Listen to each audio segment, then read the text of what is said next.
लीजिए, मैं एक बार फिर से आप सबों की खिदमत में अपनी एक ताज़ा तरीन कहानी लेकर हाजिर हूँ। मेरी आज की कहानी है पल पल दिल के पास। अगर मेरी कहानी पसंद आए तो मेरे चैनल को सब्सक्राइब, लाइक और शेयर कर दें। शुक्रिया। तो अब मैं शुरू करती हूँ। ऑफिस के काम से मैं 2 दिनों के लिए उसी शहर में आ गया था जहाँ की तलख यादें आज भी मेरे जहन में ताज़ा थीं। मैं उस शहर में कभी ना आने का सोचकर ही तो चला गया था, अपने वजूद पर जख्मों का दर्द लेकर, अपनी बेगुनाही का कोई सबूत दिए बगैर, ये यकीन दिलाए बगैर कि मैं बेगुनाह हूँ। बहरहाल मैं 8 सालों बाद फिर से आ पहुँचा था अपने उसी बेदर्द से शहर में, जहाँ के एक मकान में मैं पेइंग गेस्ट के तौर पर रहा करता था। मीटिंग ख़त्म होने पर मैं होटल जाने के बजाय कंधे पर बैग लटकाए, हाथ में मोबाइल पकड़े, धीरे धीरे कदम उठाते हुए उसी गली में चला आया था जहाँ से गया था बरसों पहले भी। तो ऐसे ही कंधे पर बैग लटकाए, हाथ में कागज़ का टुकड़ा पकड़े, पता पूछता मैं उस गली में आया था। आज मुझे पता पूछने की ज़रूरत नहीं थी। मैं एक एक घर को पहचान रहा था। बहुत से चेहरे जाने पहचाने थे, मगर मैं किसी को टोक नहीं रहा था। लोग पास से गुजरते हुए मुझे देख भी रहे थे, मगर मुझे पहचान नहीं पा रहे थे। मैं अब कहाँ पहले जाता था। अब मैं किसी बॉडी बिल्डर से कम नहीं था। ऊंचा, लंबा, मजबूत कद काठ वाला, पहले दुबला पतला डरा हुआ सा रहा करता था।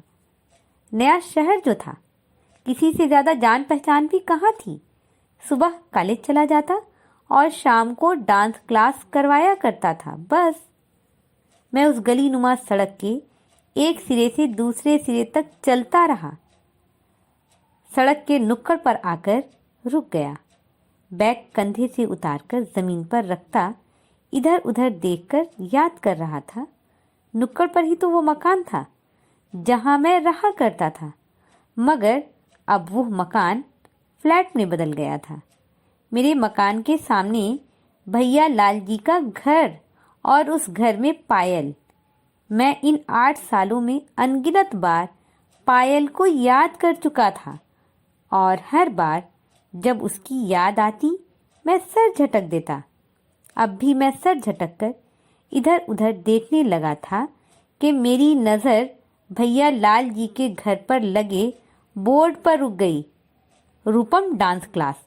मैं ज़ेरे लब बोर्ड को पढ़ा, फिर आंखें रगड़ रगड़ कर कई बार देखा और हर बार रूपम डांस क्लास ही नज़र आया। मगर मैं तो अपना डांस क्लास बंद कर गया था। फिर ये डांस क्लास। मैं कुछ देर सोचता रहा, फिर बैग वापस से कंधे पर लटकाकर उस बिल्डिंग की तरफ बढ़ने लगा। दिमाग कह रहा था मत जाओ, मगर मेरा दिल कहाँ मान रहा था। मेरे कदम कहाँ रुक रहे थे। मैं तेज़ी से चलता उस बोर्ड के पास आकर खड़ा हो गया। 8 सालों बाद मैं अपना बैग उठाए उसके दरवाजे पर खड़ा था। बेल बजाने पर किसी ने गेट खोल दिया। किसी ने गेट खोलकर मुझे सर से पैर तक देखा। वो मैं, रूपम डांस। मैं जुमला अधूरा छोड़कर चुप हो गया। क्या बोलूं, कुछ समझ नहीं आ रहा था। अच्छा, आप अंदर आ जाएं, मैं बिटिया को खबर देता हूँ। मेरी बात काटकर उन्होंने मुझे अंदर आने का कहा तो मैं पहली बार उसके घर में दाखिल हुआ। ये एक बड़ा सा हॉल था। हॉल के एक तरफ बड़ा सा सोफ़ा रखा हुआ था। मैं अपना बैग साइड पर रखकर सोफे पर बैठ गया। पायल की छम छम की झनकार के साथ पायल मेरे ख्यालों से निकलकर मेरे इर्द गिर्द डांस करने लगी। मैं सर को झटककर उसकी यादों के हिसार से निकलना चाहा, मगर निकल ना पाया। वो मेरी सबसे अच्छी स्टूडेंट थी। डांस क्लास के लिए आया करती थी। डांस क्लास के लिए आती तो उसके भैया साथ में होते। आंखें निकाले, टांग पर टांग चढ़ाए, पान चबाते, कुर्सी पर आराम से बैठ जाते। मैं डरा डरा पायल को डांस सिखाता रहता। कोई स्टेप बताना होता तो किसी दूसरे को उसके सामने खड़ा कर देता और उसके हाथों को पकड़कर पायल को बताता कि इस तरह कमर पर हाथ रखो, इस तरह पैर आगे करो, इस तरह राउंड घूमो। कभी जब उसकी समझ में नहीं आता तो वो चिढ़ जाती और पैर पटकती हुई ऐसे वापस जाती जैसे फिर कभी नहीं आएगी। भैया लाल जी, हाँ, ये भैया लाल जी ही तो थे। भैया सिर्फ पायल के थे, बाकी के लिए तो दबंग थे। भैया लाल थे। क्या मजाल कि कोई उनकी बहन को देख भी ले। पायल के पैर पटक कर जाने के बाद भैया लाल जी धीरे से मेरे हाथ पर 100-200 रुपए रख देते। शाबाश, ध्यान रखना, पायल मेरी बहन है, डांस का शौक है इसलिए तुम्हारे पास आने देता हूँ, वरना तुम तो समझ ही रहे हो, पायल को डांस आए ना आए उसे छूने की ज़रूरत नहीं है। भैया लाल जी आंखें लाल पीली करते पायल के पीछे पीछे निकल जाते। मुझे लगता पायल अब नहीं आएगी, मगर दूसरे दिन फिर पहले भैया लाल जी और उनके पीछे पीछे पायल खाने का डब्बा पकड़े हाजिर रहती। तुम्हारे लिए खाना लाई हूँ, वो आते ही चहकती हुई कहती तो मैं चोर नज़रों से भैया लाल को देखने लगता। अरे लाई हो तो रख दो, बाद में खा लेना, वो पान चबाते हुए कहते तो पायल से मैं खाने का डब्बा लेकर रख लेता। भैया लाल जी हर वक्त सर पर सवार न होते तो मुझे उस प्यारी सी लड़की से प्यार हो ही जाता, मगर यहाँ तो ये हाल था कि पायल मुझे बहुत अच्छी लगने लगी थी। मुझे हर दिन उसका इंतज़ार रहने लगा था और मैं खुद से ये इतराफ़ भी नहीं कर पा रहा था कि मुझे पायल से मोहब्बत हो ही गई है। कैसे कर पाता भला? उस खूबसूरत सी परी को पाने के लिए एक लंबे चौड़े देव को बर्दाश्त करना मेरे बस के बाहर का काम था। इसलिए मैं खुद को ये यकीन दिलाता रहा कि मुझे पायल से मोहब्बत का मीम भी नहीं है, और यही मेरी गलती थी। मुझे ये लगा कि मैं उसके शहर को छोड़कर चला जाऊंगा, उससे दूर हो जाऊंगा, तो मेरा दिल जो धीरे धीरे उसकी तरफ मायल हो रहा है वो उसके शहर से निकल आएगा। बस इसीलिए मैं एग्ज़ाम के ख़त्म होते ही अपना डांस क्लास बंद करके गांव जाने की सोचने लगा। और उस दिन मैं दिल को समझाकर, दिल को मनाकर शाम की ट्रेन से गांव जाने के लिए अपना बैग पैक कर रहा था कि भैया लाल जी आ धमके।